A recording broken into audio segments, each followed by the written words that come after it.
Welcome to Tesla Super Destinations, where we review Tesla Supercharger and destination chargers for you. Today we're intensifying our battery storage at the Los Osos Valley Road Supercharger in San Luis Obispo, California. Let's get charged up. Hello, this is Blue Leader, and we're here at the San Luis Obispo Supercharger on Los Osos, where they have a total of 16 superchargers. Help charge up our momentum. Power hit the like button below. Before we give you our rating, let's hear what Tesla driver John has to say about this supercharger. Tell us your first name. John. And John, have you ever supercharged here in San Luis Obispo before? Can't say I have. So this is your first time here? Yep. What can you tell us from what you know about this supercharging area? Like, what is there to do for people that are supercharging here? I was able to check out the Target. There's Dick's Sporting Goods, bunch of food right across the way there. Another charger not too far, just down the way. This one happened to have more availability though. Yes. Were you able to grab a bite to eat near this supercharge?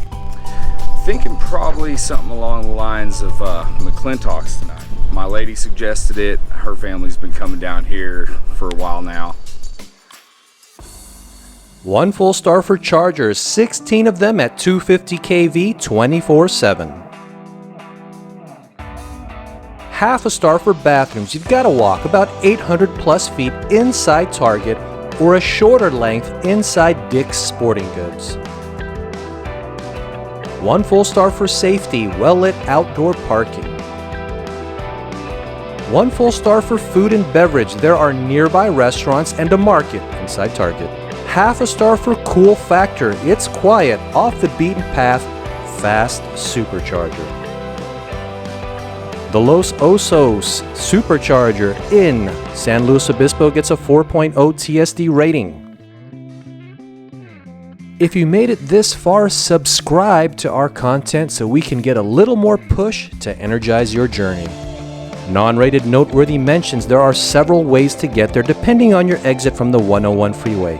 1.7 miles from the Madonna Road exit, 0.9 miles from the Los Osos Valley exit. Charging is in the back, behind Targets and the restaurants.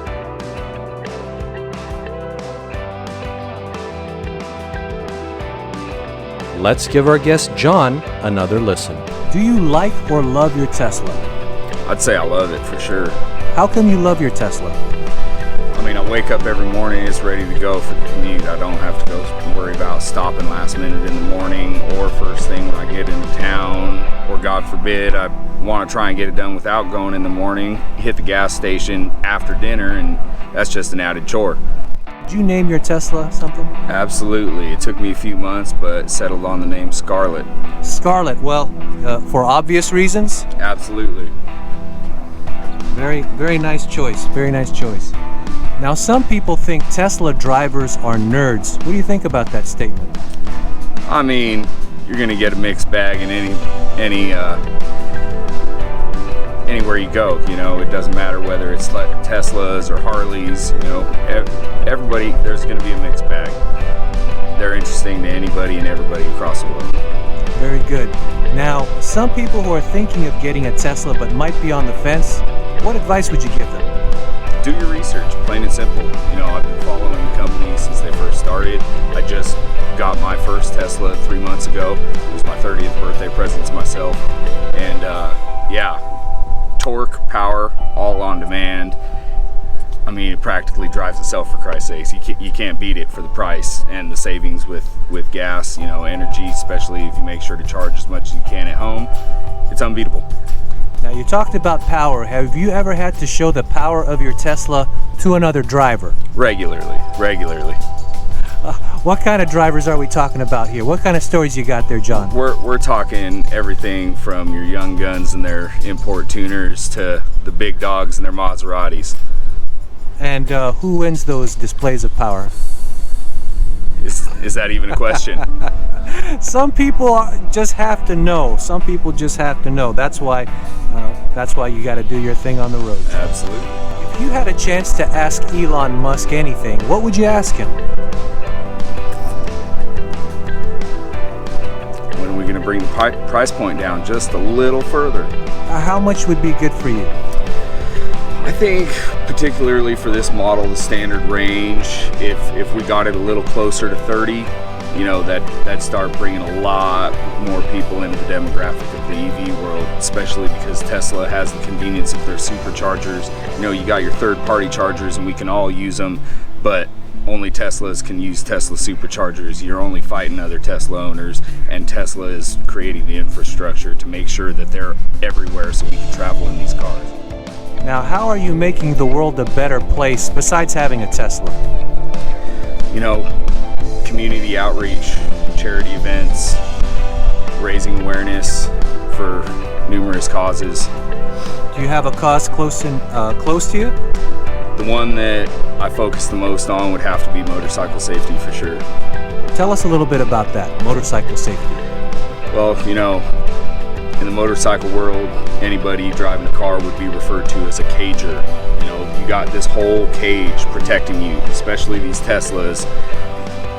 You're surviving that crash probably 90+% of the time. When it comes to motorcycling, especially on the freeway, you even get tapped by a car the wrong way and your chances of survival are well under 10% right off the bat. Doesn't matter if you're wearing a helmet, doesn't matter if you're wearing all the gear that everybody in the world thinks you should be wearing. Your chances are slim to none. And I've had a bunch of close calls myself. I've lost friends on two wheels, and it's just something I would really, really love to quit seeing happen. So what can people do to raise awareness about motorcycle safety and people riding bikes? Well, you know, the go-to phrase is look twice, save a life. When you're merging, you know, check your mirrors and don't just check them once. Don't just, oh, hey, you know, I'm free and clear. No, check left, check right, check left again before you're gonna cross into that next lane. Especially here in California, lane splitting is legal.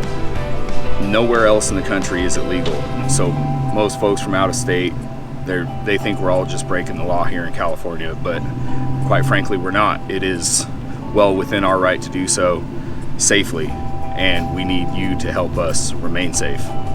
Very good. Great advice. Great advice. Do you have any final words of wisdom for the people out there? You know, just go through life trying to be the best you can be for yourself, for your family, and for the rest of us. Great words to live by. Say bye, John. Peace out. Enjoy tomorrow. Congrats, you made it to the end. Comment your electric thoughts and share with your circle of trust. Thanks for letting us supercharge your Tesla destination.